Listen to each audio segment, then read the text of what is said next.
सत्यवादी सुआंडोरे 5T अध्यक्ष VK Pandian Utkal दिवस रे सुआंडोरे पहुंची उत्कलमणि गोपबंधु को श्रद्धांजलि जणाइथिले।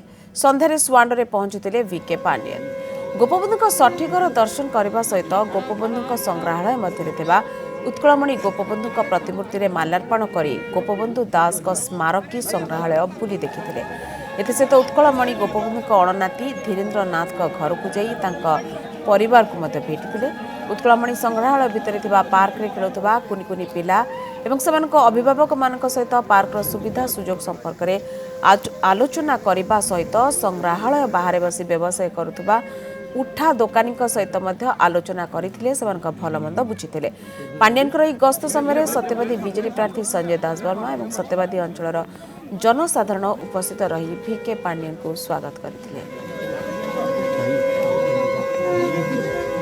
ही कार्तिक पांड्यान आसीथिले श्रद्धा सुमन अर्पण करी आज ये महान दिवसर अनुपालन से करिकी जाइछंती।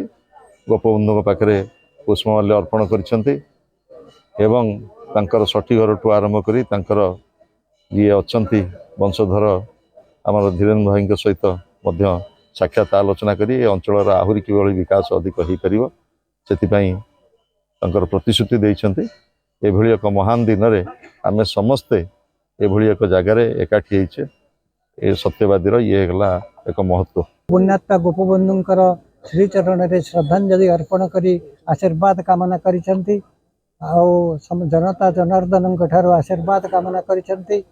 कार्तिक पांड्यान आमर जड़े चर्चित व्यक्तित्व जड़े अभिसंवादी जननेता हिसाब से ओडिशा रे परिचित से समस्त ठारो आज आशीर्वाद नहीं हाथ जोड़ी समस्त सहित मिशिचंती मो सांगे कथा होती।